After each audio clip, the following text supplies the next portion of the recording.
Salam sejahtera bagi kita sekalian. Assalamualaikum warahmatullahi wabarakatuh. Hari ini saya akan memberikan informasi tentang karakteristik kurikulum baru, prototip untuk Satuan Pendidikan PAUD, SD, SMP, SMA, SMK. Ini kita harapkan semua guru wajib mengetahuinya. Karena inilah yang sedang dibicarakan oleh kalangan pendidikan, sedang tren masalah kurikulum baru. Kurikulum prototipe memiliki beberapa karakteristik utama yang mendukung pemulihan pembelajaran. Yang pertama adalah pengembangan soft skills dan karakter, akhlak mulia, gotong royong, kebinekaan, kemandirian, nalar kritis, kreativitas, mendapat porsi khusus melalui pembelajaran berbasis proyek. 2. Fokus pada materi esensial, sehingga ada waktu cukup untuk pembelajaran yang mendalam bagi kompetensi dasar seperti literasi dan numerasi. 3. Fleksibilitas. Fleksibilitas bagi guru untuk melakukan pembelajaran yang sesuai dengan kemampuan murid, teach and the right level, dan melakukan penyesuaian dengan konteks dan muatan lokal. Satu-satu ini akan kita informasikan, akan kita bahas. Pengembangan soft skills dan karakter. Yang dikembangkan di sini soft skill-nya dan karakternya adalah profil pelajar Pancasila, akhlak mulia, gotong royong, kebinekaan, kemandirian, nalar kritis, kreativitas, mendapat porsi khusus melalui PBP, pembelajaran berbasis proyek. Kita coba dulu supaya nanti teman-teman guru bisa mengadopsi istilah-istilah ini. Soft skills, kemampuan yang dimiliki oleh individu secara alam, yang mencakup kecerdasan baik emosional maupun sosial, komunikasi atau berinteraksi dengan individu lain atau orang lain. Soft skills bisa dipelajari, tapi tidak belajar secara formal. Belajar satu arah, guru mengajar di bangku sekolah dan perkuliahan. Tapi soft skill ini dapat dipelajari dengan banyak berinteraksi dengan individu lain, orang lain. Hal ini sangat cocok melalui pembelajaran berbasis proyek. Seperti apa pembelajaran berbasis proyek ini sebenarnya? Pembelajaran berbasis proyek mempelajari ide dan konsep baru. Mereka diberikan pemantik agar ide dan konsep baru keluar dari otak anak. Melakukan belajar sendiri. Dalam pembelajaran berbasis proyek, belajar sendiri itu adalah merupakan bagian daripada proses belajar mengajar. Melakukan kemampuan bertanya dan berpikir. Disinilah anak-anak kita, ketika terjadi interaksi antara sesama temannya, antara guru dan siswa, maka akan ada kemampuan, kompetensi bertanya dan berpikir. Sekarang ini istilah HOTS. Melakukan riset sederhana. Anak-anak kita akan sudah berkembang metode riset mereka. Riset seperti apa? Tentu riset sederhana. Baru mengaplikasikan hasil belajar lewat tindakan. Kadang-kadang kita kan selama ini, hasil belajar itu semu, tidak pernah dilakukan. Tetap melakukan hasil belajar itu dengan tindakan. Ketika anak kita melakukan pembelajaran dengan tindakan, maka itu akan sangat lengket di otak mereka. Memori mereka akan tidak terlupakan. Melakukan interaksi sosial. Ini yang paling penting. Di profil pelajar Pancasila itu ada terjadi kolaborasi gotong royong. Siapapun di dunia sekarang, dunia global, maka gotong royong adalah merupakan harga mati yang harus dimiliki oleh anak-anak kita.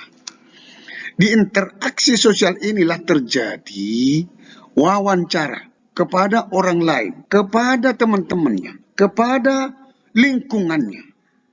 Di interaksi sosial inilah terjadi survei. Survei seperti apa dilakukan mereka, itu nanti tergantung daripada topik-topik daripada proyek pembelajaran tersebut. Observasi, ketika mereka melakukan, contohnya katakanlah, mempelajari tentang situasi lingkungan tempat sampah, maka mereka harus observasi tentang sampah. Di observasi itulah mereka melihat, berinteraksi dengan orang-orang di sana.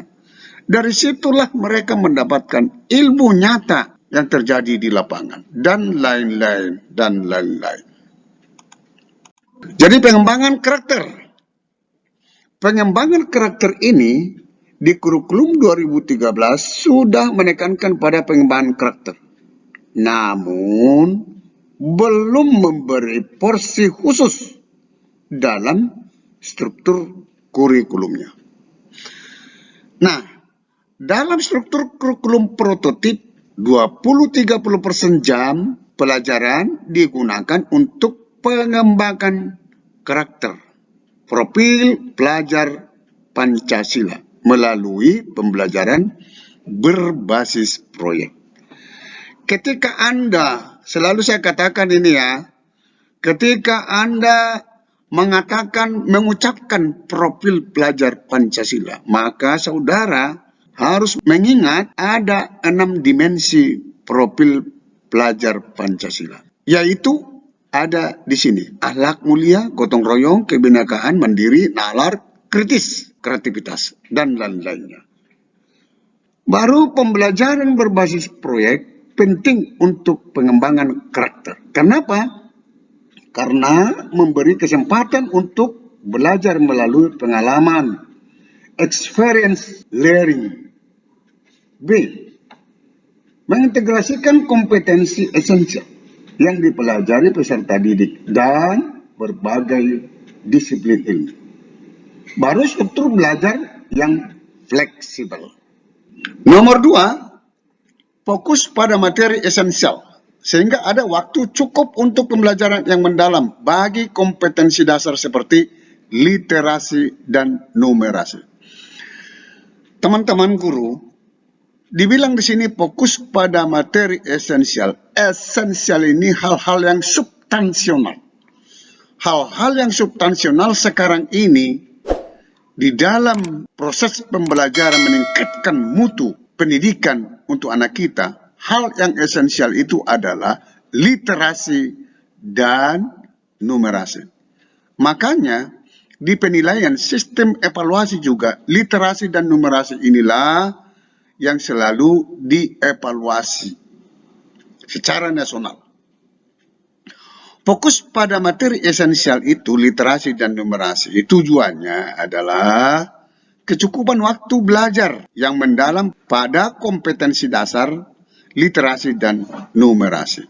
Dibutuhkan waktu yang sangat banyak untuk mempelajari secara fakta di lapangan melalui pembelajaran berbasis proyek.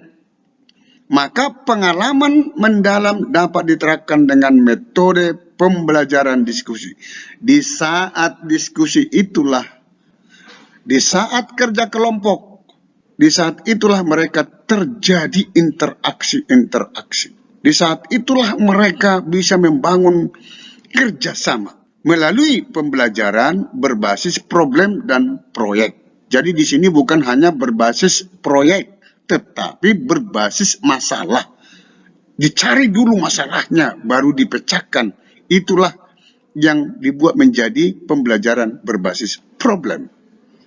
Kalau dengan metode pembelajaran konvensional, sangat memerlukan waktu yang panjang. Jika materi terlalu padat, maka guru akan memilih metode ceramah satu arah. Biasa ceramah cuma cerita-cerita saja gurunya, dengan tujuan menuntaskan materi. Hal ini kurang efektif. Boro-boro kalau diberikan ceramah, tapi kalau sudah CBSA, catat buku sampai habis, ya ini lebih celaka lagi. Maka tidak ada jalan lain, kita harus fokus kepada materi yang esensial. Harus ada tindakan. Harus ada interaksi yang banyak di antara siswa dan juga siswa dengan guru, siswa dengan masyarakat. Kurikulum baru prototip ini fokus pada materi esensial pada setiap mata pelajaran, guna memberikan ruang dan waktu bagi pengembangan kompetensi yang mendasar seperti literasi dan numerasi secara mendalam.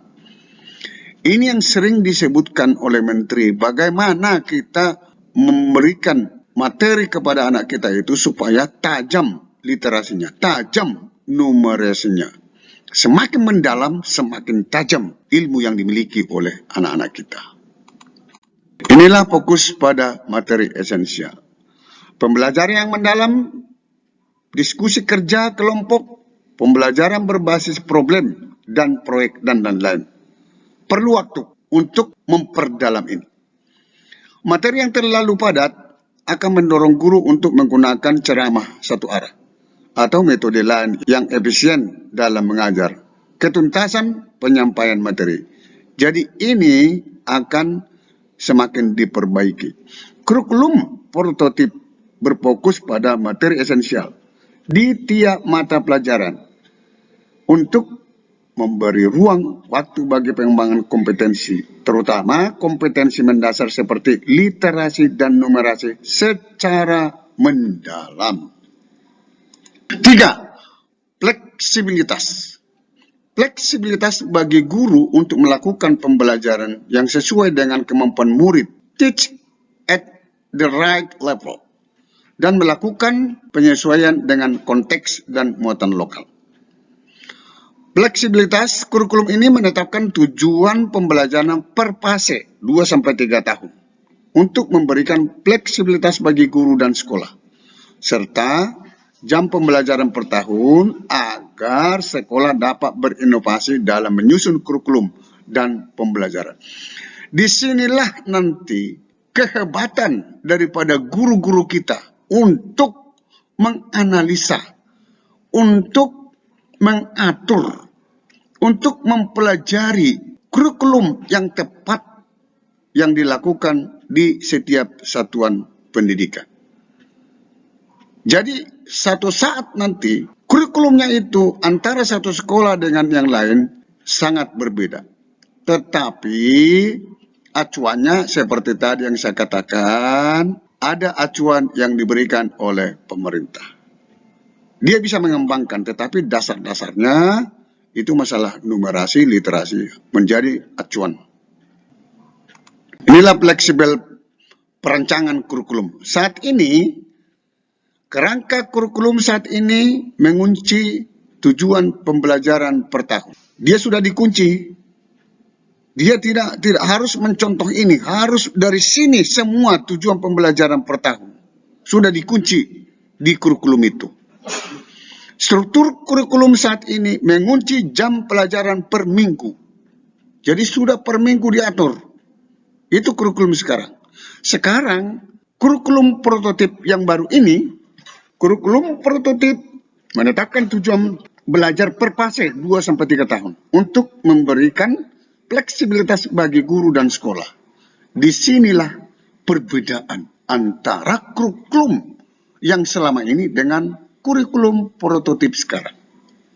Diberikan kebebasan kepada sekolah untuk merakit, mendesain kurikulum yang cocok di sekolah sesuai dengan muatan-muatan lokal tadi. Kurikulum prototip menetapkan jam pelajaran per tahun agar sekolah dapat berinovasi dalam menyusun kurikulum dan pembelajarannya. Dari pusat hanya dipatok berapa jam pelajaran per tahun. Sedangkan per minggu atau per bulan itu akan ditentukan, didesain oleh teman-teman guru di sekolah. Disinilah kejelian, disinilah inovasi yang perlu dilakukan oleh teman-teman guru dan kepala sekolah. Bagaimana mendesain jam pelajaran ini? Ini sangat kreatif, sangat inovatif sekolah-sekolah untuk melakukan ini. Tentu harus penuh kehati-hatian dan ketelitian dalam merakit kurikulum di sekolah itu. Teman-temanku guru, video karakteristik kurikulum untuk perjenjang satuan pendidikan akan saya buat di channel ini. Maksudnya, karakteristik kurikulum untuk PAUD, karakteristik kurikulum untuk SD, karakteristik kurikulum untuk SMP, karakteristik kurikulum untuk SMA, juga kepada SMK, akan saya buat di video saya ini. Silakan masuk di channel ini, Anda pasti menemui untuk menambah, mempermudah Anda belajar mencapai tujuan guru yang profesional. Demikian informasi ini, sampai ketemu kembali di channel ini. Jangan lupa dukung terus channel ini dengan cara klik subscribe, like, dan loncengnya, agar Anda mendapat notifikasi dari kami tentang informasi terkini dari channel ini. Semoga bermanfaat. Wassalamualaikum warahmatullahi wabarakatuh. Shalom.